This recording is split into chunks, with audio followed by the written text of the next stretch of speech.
Ya está con nosotros la ex ministra de Salud, una experta en el sector salud y en la salud pública. Ha sido también jefa del Instituto Nacional de Salud, la doctora Patricia García, a quien le damos las muy buenas noches. ¿Cómo le va? ¿Cómo estás? ¿Qué tal, Jaime? Muy buenas noches a todos. La verdad que aquí, ¿no? Arreando con esta crisis cuesta arriba, viendo los casos, parece que algo está mejorando con los números de los últimos días, pero estamos aquí comprometidos en este programa, modestamente, en tratar de ayudar en algo con los mensajes comunicacionales. Entonces le quería invitar a ver un video. Ayer transmitimos uno del Ministerio de Salud, que estaba ahí refundido en abril, desde abril, en la página del YouTube del MINSA, que era un joven que le hablaba a su abuelita y en realidad al final uno se entera que la abuelita estaba muerta y le estaba hablando a la abuela muerta y que él había contagiado, muy fuerte. Este es de España y la verdad es que vale la pena echarle una mirada y luego lo comentamos y empezamos la entrevista. ¿Le parece? Adelante con estas imágenes. Hombre, ¿ya era hora? Venga, ya que estás todo el día cabreada. Anda, pase. Felicidades, papi. Estás hecho una abuelete ya, ¿eh? Toma, prueba esto para que veas lo bueno que está. Hazle caso a tu tío, que de esto sea un rato largo. Venga. Al salón, que toca soplar las velas. Te deseamos todos cumpleaños feliz. Venga, sopla fuerte.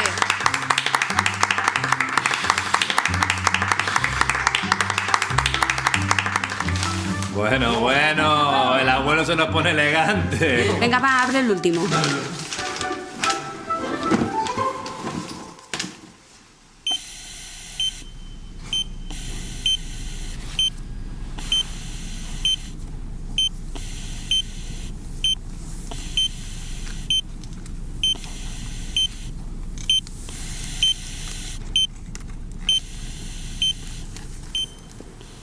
Una reunión, ¿no?, que en la era pre-COVID hubiese sido algo normal. El tío y el sobrino comparten un vaso de jugo, el abuelo sopla las velas y expande pues el virus a rabiar y el último regalo, literalmente hablando, es un respirador. Campañas así faltan, ¿no? Absolutamente. Y fíjate qué bueno que lo estés pasando. Este es uno de los varios spots que han estado sacando en Europa, justamente por la misma preocupación y porque comenzaron a ver lo mismo que ha sucedido aquí, que la gente después del confinamiento, lo primero que hizo fue salir y buscar a la familia. Y la verdad es que se necesitaba hacerle entender que en estas circunstancias, tal como lo viste tú, todas estas cosas que normalmente hacemos, el abrazarnos, el compartir un vaso, el comer inclusive de un mismo plato o el soplar la vela, son los mecanismos para infectarnos. Y la verdad que, ya lo he dicho y lo voy a repetir, necesitamos trabajar estos mensajes de comunicación de riesgo de tal manera que la gente entienda dónde y cómo nos podemos infectar. Este tema de los aerosoles, que es como el humito, si quieres llamarlo, que incluso podemos dejarlo después de habernos ido de un lugar y pueden quedar ahí flotando entre 8 a 15 minutos si no hay buena ventilación, es una forma de contagio. El conversar, el cantar juntos. Claro. Es una pena, es una pena. Es decir, es una pena y aquí también quizá echarle una mirada también necesaria a la salud mental, porque estas cosas a uno pues lo frustran, ¿no? Pero es la realidad, no podemos hacer más. Y mire, le quería preguntar, ayer un cable de F, que es una agencia noticiosa muy prestigiosa, ha confirmado que tenemos la mayor tasa de mortalidad en el mundo por cada 100.000 habitantes o por cada millón de habitantes, como usted quiera. Pero la cosa es que la cantidad de habitantes por millón o por 100.000 habitantes es la más elevada del planeta. ¿Por qué estamos tan mal? ¿Es cierto que es solo porque la gente acá no hace caso? ¿Se tomaron las mejores decisiones en el peor escenario o habían otros caminos, tal como señalan usted y otros profesionales en un documento donde se plantean varias estrategias y no se han tomado? Mira, yo diría que hay tres razones, ¿ok? Y que te las voy a poner bien claritas. A ver. ¿Okay? La primera cuestión es que definitivamente que estamos en una situación que no hubiéramos querido tener y que tenemos muchas fatalidades y muchos infectados. Eso es absolutamente claro. Pero el asunto es que como país, a diferencia de prácticamente todos los países del mundo, porque lo estamos revisando, somos el único que está reportando como caso confirmado, como definición de caso confirmado, ¿okay? Casos con pruebas moleculares y con pruebas rápidas. ¿Y eso qué es lo que hace? Que la comparación de las papas con los camotes sean diferentes, ¿okay? Todos los otros países lo único que están reportando son casos confirmados de pruebas moleculares. Y las pruebas rápidas podrían estar, como no tienen suficiente sensibilidad y tampoco son tan específicas, podrían estarnos dando casos que no necesariamente son COVID. Esa es la primera. La segunda cosa es que nosotros estamos haciendo los reportes como país de muertes de manera más rápida. No les gusta a la gente que hable de sinceramiento, pero en realidad es eso. Sí, tenemos números más sincerados que cualquier país. Bélgica Esa es la primera cuestión. Entonces, comparación de papas con camotes. Bélgica tenía un sobreregistro. Nosotros lo que tenemos es un subregistro. No, fíjate, lo que ha hecho Bélgica es lo siguiente, que es súper interesante, porque al final los números se convierten en cuestiones políticas entre los países. Lo que estaba haciendo Bélgica es cada vez que en uno de estos asilos de ancianos tenían casos de muertos por COVID, ¿okay? Documentados con pruebas, si morían más alrededor, también los ponían como confirmados. ¿Y eso qué significó? Que se les subieron los casos. Entonces dijeron, ni hablar, si la definición de la OMS, de la Organización Mundial de la Salud, es solamente confirmado con prueba molecular, solamente los que tengamos con prueba molecular los vamos a sacar. Y sacaron todos los otros. Entonces, fíjate que están haciendo una cuestión que como epidemióloga a mí me llama la atención, pero el asunto es que la definición es esa. Y nosotros tenemos una definición mucho más amplia, que a mí me parece que es interesante y es importante porque nos debería permitir, por lo menos, saltar las antenas para poder hacer más. Entonces, primera cuestión, estamos comparando papas con camotes, pero vienen las otras cosas, ¿ok? La segunda cuestión, yo sí creo que, si bien es cierto, las políticas, las acciones iniciales que se dieron, las decisiones que se tomaron fueron las correctas, había que cerrar, había que tomar ciertas acciones, ha habido muchas otras que no han tenido la velocidad necesaria. ¿Okay? Entonces, y no han funcionado. Por ejemplo, el tema de poder hacer los cercos epidemiológicos.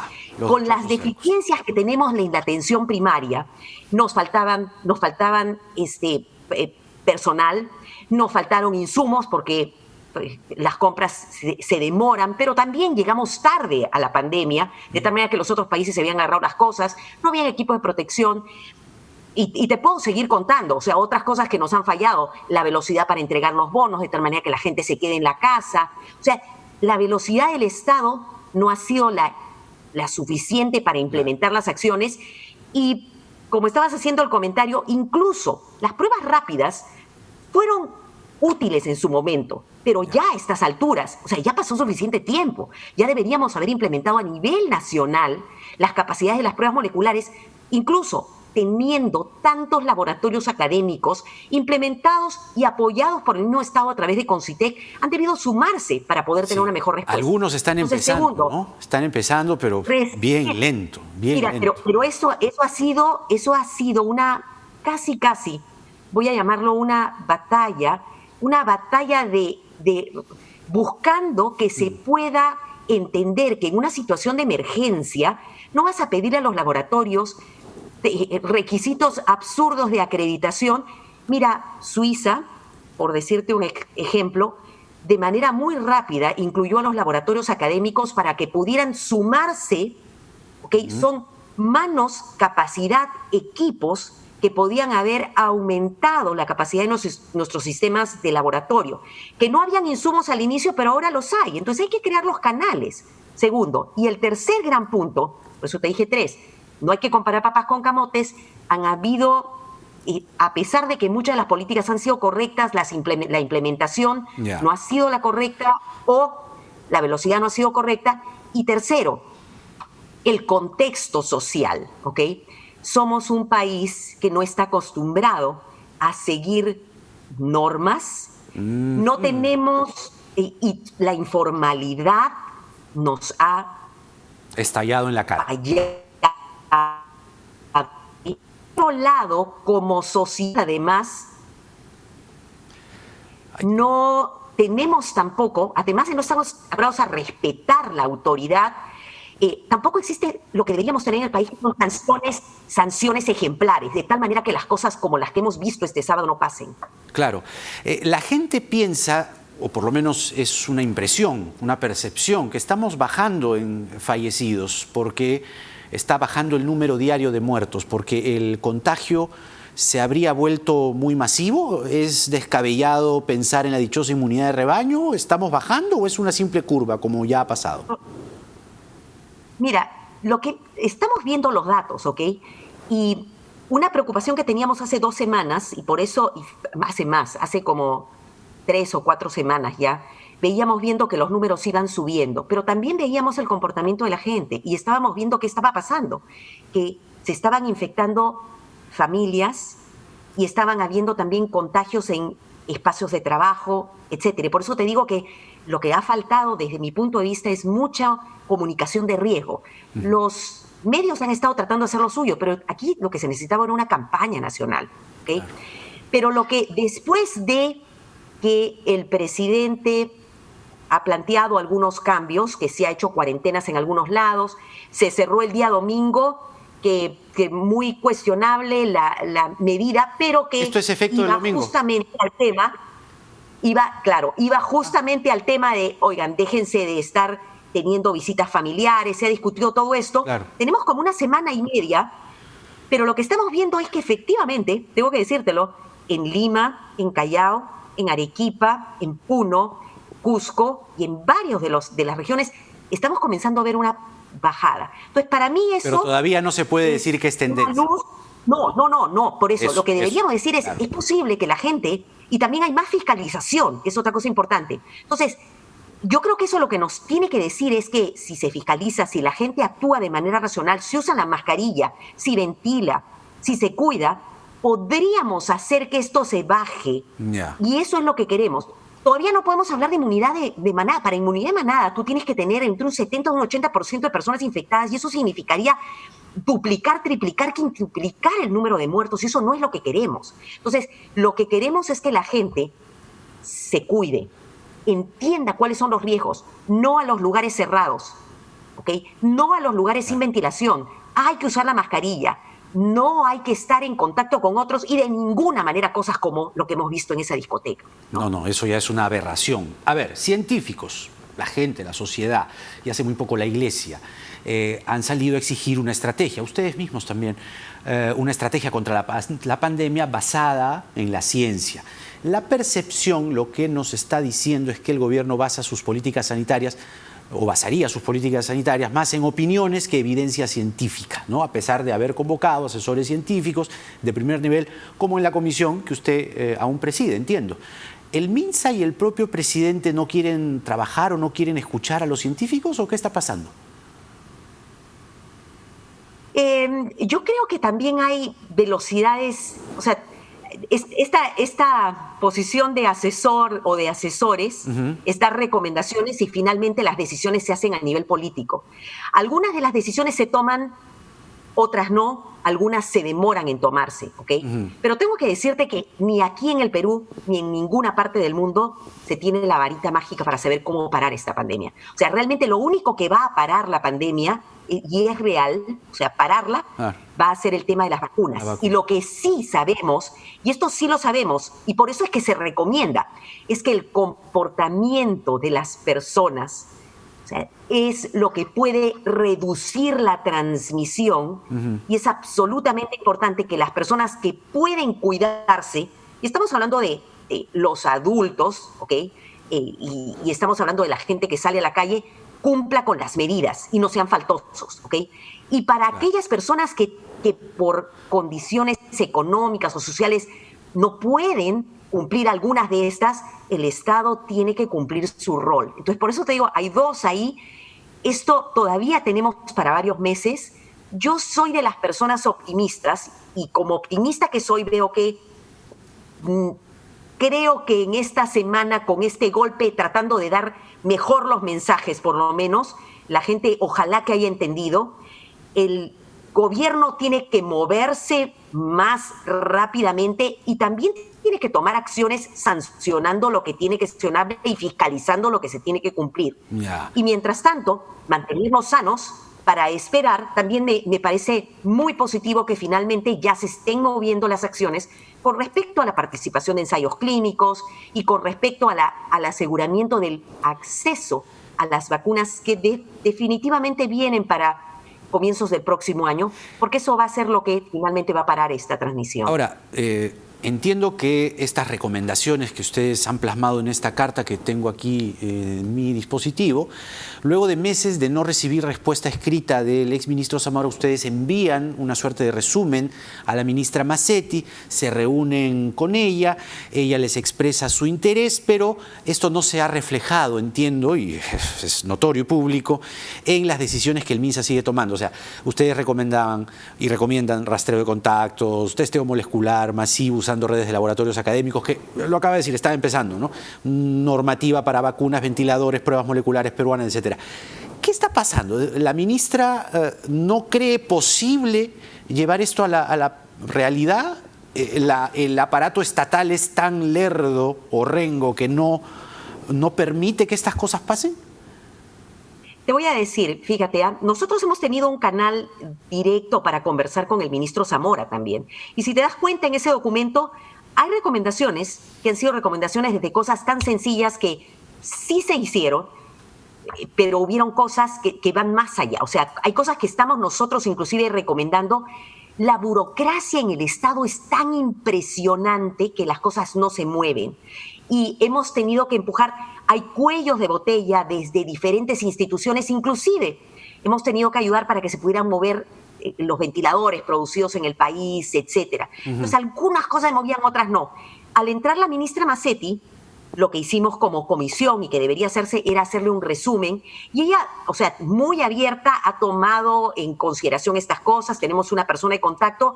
Algunas cosas tengo que comentarte que sí han comenzado a moverse y ya comenzamos a ver que algunas cosas están saliendo, como algunos aspectos de la validación de las pruebas, pero yo creo que todo esto es producto, sinceramente, hay el aparato del Estado y ojalá que pienso que las crisis pueden dar a las personas, a los estados, la oportunidad de cambiar. O sea, si de esta crisis nosotros no aprendemos, nosotros no podemos seguir con un Estado que sea así de burocrático. Claro. Pero no solamente hay burocracia, también hay corrupción detrás. O sea, no voy a entrar en ese tema, pero si esto no cambia, ningún sistema de salud, o sea, lo que querramos hacer en el sistema de salud y lo que necesitemos hacer para enfrentar las siguientes pandemias, como por ejemplo, hacer que la ciencia avance para que sea ese camino para poder tener mejores respuestas, nada de eso va a funcionar. Mire, ojalá que las recomendaciones que estamos dando se tomen en cuenta, aunque sea tarde. Mire, esto es el Estado, ¿no? Lo que estamos hablando, pero ¿qué pasa otra vez? Yo la verdad no entiendo. ¿Qué pasa con la gente? Mire, producción me está indicando que un televidente nos acaba de enviar un material, lo tenemos ahí. Mire, esto es en San Juan del Lurigancho, ¿ya? Los vecinos están denunciando esto. Fiesta infantil, niños. Maldición, niños con aglomeraciones en San Juan del Lurigancho. ¿Se da cuenta? Esto es de ahora, hoy. Claro. Una fiesta en San Juan del Lurigancho con esta aglomeración. Miren cómo están los niños, sin mascarilla.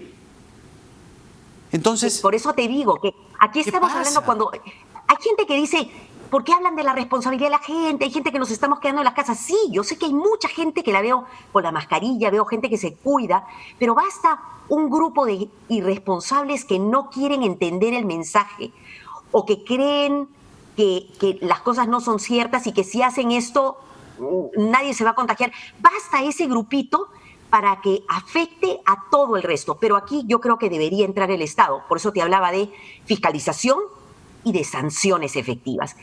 Mientras que en el país no tengamos sanciones efectivas para este tipo de cosas, esto implica no solamente que estás incumpliendo ya normas que te dicen claramente que no se pueden hacer ningún tipo de reuniones en las que haya gente, hay normas que dicen que no te puedes sacar la mascarilla. No solamente es eso, sino que esto es prácticamente estar afectando la vida de muchos otros, porque los policías que vayan allá, que van a tener que ir seguramente, claro, se ponen en riesgo a la familia. Después alguna de estas personas se enferma y va a llegar al hospital y pone en riesgo la vida de todo el personal de salud que día a día está allí y que tiene familia también. Y finalmente, cualquiera de estas personas puede encontrarse contigo, conmigo, en la calle o en el transporte público o yendo a comprar pan, porque por lo menos eso tenemos que hacer. Claro. Entonces, aquí, eso de la responsabilidad solidaria y de entender qué significa la salud pública.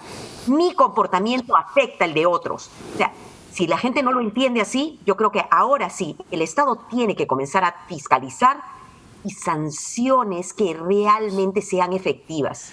Es tremendo, es tremendo. No falta eso acá en mi país. Ahora todo el día ha sido el rumor de la ley seca, que el gobierno quería implementar la ley seca. Bueno, la ministra ha dicho ahora, digo felizmente porque creo que ocasionaría otra serie de daños colaterales, mercado negro y todo eso, ¿no? Pero estaban pensando en la ley seca, ¿no? Ya la ministra, digo, de Economía lo ha descartado, pero parece que lo han tenido ahí como opción, ¿no? ¿Para qué? Mira, yo creo que aquí se necesitan acciones disuasivas claras. Tú ves estos faltosos y estos faltosos deberían ser sancionados. Claro. No sé si viste también está corriendo en las redes, en Facebook, que en el funeral de una de las personas que falleció desafortunadamente en esto de la discoteca, estaban haciendo una fiesta, tomando alcohol en el mismo cementerio. Mira, los policías tienen mecanismos para hacer investigación. Yo creo que ahí deberían detectar a todas esas personas y todas esas personas deberían ir, primero, su prueba, ¿ok? Y si van, deberían ir a la cárcel. ¿Y sabes qué? Inclusive en otros países toman otras acciones. Los hacen trabajar, claro, o los hacen servir en determinados lugares. O sea, que vayan y apoyen pues en el trabajo del hospital. Si no les interesa exponerse, que vean lo que es el sufrimiento de una persona que se enferma y cuyas familiares no pueden ir a verlos. O sea, necesitamos cambiar también la cabeza de los peruanos, no de todos, ¿no? Hay mucha gente que lo está haciendo bien, pero esos hay pocos gente muy buena, pero estos casos son terribles. Hay gente espectacular, pero hay gente que no está entendiendo. Y no es, fíjate, muchos se especulaba que, sí, porque tienen que salir a trabajar y tienen que... O sea, no estamos hablando de eso, estamos hablando de gente que no entiende que todos quisiéramos pasarla bien, ¿ok? Pero este no es el momento. Ahorita nos estamos cuidando porque tenemos que sobrevivir. Eso es lo que tenemos que hacer. Le agradezco mucho, doctora Patricia García, siempre por la claridad y el mensaje que nos ha dado en esta entrevista. Que tenga una muy buena noche, Patricia García. A ver, el reporte al cierre de la sala situacional del Ministerio de Salud nos arroja la siguiente cifra de nuevos casos respecto a la cifra de ayer, 8.619 casos nuevos, de los cuales, como se ve en el gráfico, 3.329 son casos confirmados en las últimas 24 horas y 5.290 corresponden a los 7 días anteriores. La cifra de fallecidos total llegó a 28.277, 153 muertos en las últimas 24 horas. A esas 153 familias, nuestro abrazo, va la dedicatoria de este programa para ellos. 7.785, decía el gráfico también, 7.785 peruanos fueron dados de alta en las últimas 24 horas. Esa cifra también es importante. Bravo por eso, por ellos, porque han logrado superar al virus. Ya lo saben, lávense las manos durante al menos 20 segundos. Usen alcohol en gel cuando salgan a la calle. Usen siempre mascarilla para salir de la casa, protector facial si usan el transporte público, mantengan la distancia social de 1,5 metros como mínimo con la gente. Por eso no hacemos aún entrevistas presenciales, porque queremos cuidar la salud de nuestros invitados, de sus familias y por supuesto que de las nuestras. Tomemos conciencia todos y todas. Cada día se cae un avión y mueren todos. Así son las muertes a diario en el Perú. Cada día mueren 10 veces más peruanos de los que murieron en el atentado de Tarata y Miraflores. Cada día es un Beirut. Cuídense mucho, por favor.